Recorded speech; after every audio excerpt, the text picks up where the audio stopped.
وہ پاس کر دیا جس کا مقصد صرف اور صرف یہ ہوگا کہ چائنا کو کیسے کاؤنٹر کیا جائے. ایک تو یہ چیز ہوگی یہ پریزیڈنٹ بائیڈن کا دورہ, اور اس میں مختلف چیزیں جو ڈسکس ہوں گی وہ ہم آپ کے ساتھ شیئر کرتے رہیں گے اور اس کو فالو بھی کرتے رہیں گے, اور اس کا جو انالیسس ہے وہ بھی آپ کے ساتھ شیئر کریں گے انشاءاللہ. دوسری طرف ایران کا معاملہ بڑا ٹف ہو گیا. ایران کے ساتھ جو معاملات ان کے چل رہے ہیں, وینا میں ٹاکس چل رہی ہیں انڈائریکٹ, اس میں بلنکن نے یہ کہا ہے جی کہ اگر جے سی پی او جو ان کی نیوکلیر ڈیل ہے اس میں وہ آ بھی جاتا ہے ایران, تو ان کو پھر بھی ہنڈریڈز آف سینکشنز جو ہیں ان کا سامنا کرنا پڑے گا. اٹ مینس کہ جو ٹرمپ ایرا کی جو سینکشنز ہیں وہ کنٹینیو کریں گی اور اس میں کوئی چینج نہیں آئے گی. تو جناب یہ مجھے بتائیں کہ اگر وہ چینج نہیں آئے گی تو ایران کوئی پاگل ہے کہ جس کو اتنی ضرورت پڑ گئی ہے کہ وہ آپ کے ساتھ ڈیل کرتا پھرے اور سینکشنز بھی نہ آپ اٹھائیں؟ تو یہ تو بڑا مشکل ہو جائے گا ایرانینز کے لیے کہ وہ ایسی ڈیل کریں جس میں ان کی سینکشنز بھی وہیں پہ رہیں اور اپنے جو ویسٹ کے مطالبات ہیں ان کو بھی مان لیں. تو یہ ایسا نہیں ہونے جا رہا. تو ساتھ ساتھ ایران کو انہوں نے یہ بھی کہا کہ آپ اپنی جو نیوکلیر ڈیل سے پہلے آپ اپنی جو تمام مانیٹرنگ ہے اس کو بھی جاری رکھیں. اچھا, ایک تو یہ چیز ہوگی ایران کے حوالے سے. دوسرا یہ ہے کہ آپ کو یہ پتا ہوگا کہ تائیوان جو کہ ون چائنا پالیسی کے اس میں آتا ہے, تائیوان امریکن سینیٹرز گئے ہیں اور ایک ملٹری پلین میں گئے, تو اس سے چائنا کو بہت زیادہ جو ہے نا وہ مسئلہ بنا ہے, اور انہوں نے اس کے غصے کا اظہار کیا کہ یہ آپ یہ کیا کام کر رہے ہیں کہ ملٹری پلینز پہ آپ جا رہے ہیں وہاں پہ اور سینیٹرز کو لے کے جا رہے ہیں. تو وہ ظاہر ہے چائنا کی ایک ون چائنا پالیسی ہے اس کے اگینسٹ ہے. اچھا, دوسری بات یہ ہے کہ بائیڈن صاحب نے ایک ٹاسک فورس جس کو کہتے ہیں اسٹرائک فورس وہ بنا دی ہے, جو کہ چائنا کے ساتھ جو ٹریڈ ہے اس کو مانیٹر کرے گی اور اس میں اس کو جو مختلف چیزیں ہیں ان کو اسٹیم رول کرنے کی کوشش کرے گی اور تیز کرنے کی کوشش کرے گی, اور جتنا بھی ہو سکے گا چائنیز کے راستہ جو ہے اس کو روکنے کی کوشش کرے گی. اس کا نام اسٹرائک فورس رکھا گیا, جو ان اٹ سیلف غصے کا باعث بن رہا ہے چائنیز کے حوالے سے. اچھا, بائیڈن جو ان کی پالیسی ہے چائنا کے حوالے سے, یہ ایک عجیب سی پالیسی ہے, اور انہوں نے آ کے دیکھا, آپ نے دیکھا محسوس کیا ہوگا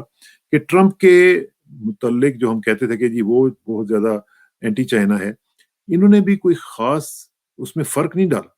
یہ بھی اسی پالیسی کو فالو کر رہے ہیں اور اسی حوالے سے آگے چلتے جا رہے ہیں, کیونکہ ان کو بتایا گیا ہے کہ جناب اگلا جو دور ہے وہ ہم نے اینٹی چائنا پالیسی کے اوپر گزارنا ہے. اچھا جی, دوسری ایک اور چیز میں آپ کو بتاتا چلوں کہ نیٹو کے جو کیریئر اسٹرائک گروپس ہیں وہ انہوں نے وار گیمز کی ہیں میڈیٹرینین میں, اور یہ ظاہر ہے میرا خیال ہے کہ پریزیڈنٹ بائیڈن کے دورے کے ساتھ اس کو لنک کیا جا سکتا ہے کہ ان کو ان کے جانے پہ وہاں پہ وہ بتائیں گے جی دیکھیں ہم اس کی جو وار گیمز ہیں وہ کر رہے ہیں, اور اگر چائنا کے معاملات ہوئے تو ان کو ٹیکل کرنے کی بھرپور پوزیشن میں ہوں گے. اچھا, اب دوسری بات یہ ہے کہ جو رشیا کے ساتھ ان کے معاملات ہیں اس میں ہم دیکھ رہے ہیں کہ یو ایس کی جو ارٹلری ہے وہ فوج کے جو ارٹلری کا ان کا ڈپارٹمنٹ ہے وہ ایکسرسائز کر رہے ہیں نارویجین آرکٹک میں. تو اس میں اب رشیا کے لیے پرابلم آ رہا ہے. اب رشیا جو ہے وہ ظاہر ہے اس کو ریئیکٹ کرنے کے لیے وہ اپنے آپ کو تیار کرے گا, اور یہ ایک پوری سچویشن کریٹ کی جا رہی ہے جہاں پہ ہیٹ اپ کیا جا رہا ہے پورے کا پورا دنیا کے مختلف خطوں میں, اور یہ معاملات جو ہیں یہ خطرناک ہو سکتے ہیں کسی وقت بھی.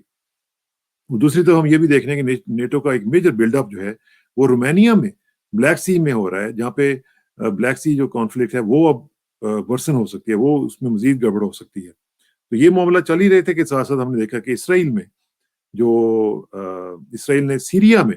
اٹیکس کیے ہیں اور بومبنگ کی ہے, اور اس میں تقریباً 11 سے زیادہ لوگ جو ہیں وہ شہید ہو گئے ہیں, اور وہاں پہ معاملات جو ہیں وہ کافی ابتر پہلے بھی تھے اور اب مزید ان کو کیا جا رہا ہے.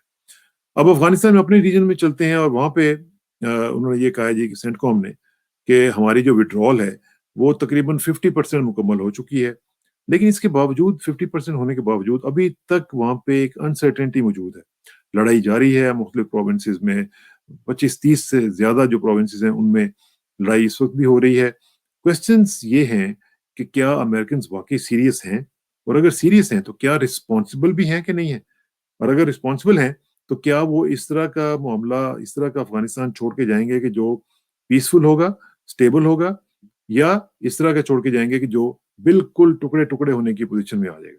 تو یہ جو ہم دیکھتے ہیں یہ سچویشن یہ خطرناک ہو سکتی ہے, کسی وقت بھی ہو سکتی ہے, اور اگر یہ اس طرح کی سچویشن بڑھتی رہے گی تو معاملات جو ہیں وہ خراب ہو سکتے ہیں. افغانستان میں اگر امن نہیں آئے گا تو پورے کا پورا خطہ نہ صرف پاکستان بلکہ باقی جو ممالک ہیں اس کا بھی اسپل اوور ایفیکٹ جو ہے وہاں پہ بھی جائے گا، تو وہ پورے خطے کے لیے ناقابل قبول ہے۔ یہاں پہ افغانستان کے جو عوام ہے اور حکومت سمیت سب کو یہ چاہیے کہ جناب آپ کا جو بیسک کام ہے وہ یہ ہے کہ آپ کسی طریقے سے ایک ایسا ایگریمنٹ کر لیں طالبان کے ساتھ، دوسرے گروپ سارے مل کے، تاکہ آرام سے جو بھی معاملات ہوں ان کو آپ بیٹھ کے ٹیبل کے اوپر طے کر سکیں، نہ صرف یہ کہ آپ جا کے جنگ کریں اور ایک دوسرے کے خون بہائیں۔ اور ظاہر ہے کہ دوسرے کا خون کا مطلب کیا ہے؟ دونوں طرف سے مسلمانوں کا خون بہے گا،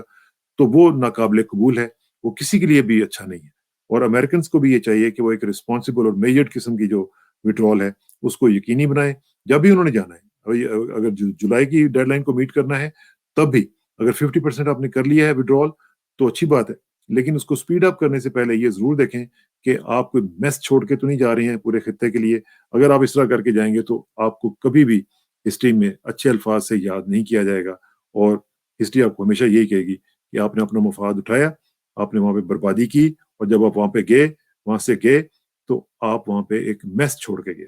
اللہ نہ کرے کہ ایسا ہو۔ ہم چاہتے ہیں، ہماری دعا بھی ہے کہ افغانستان میں امن آئے، اور افغانستان کے عوام جو ہیں وہ ترس گئے ہیں امن کو،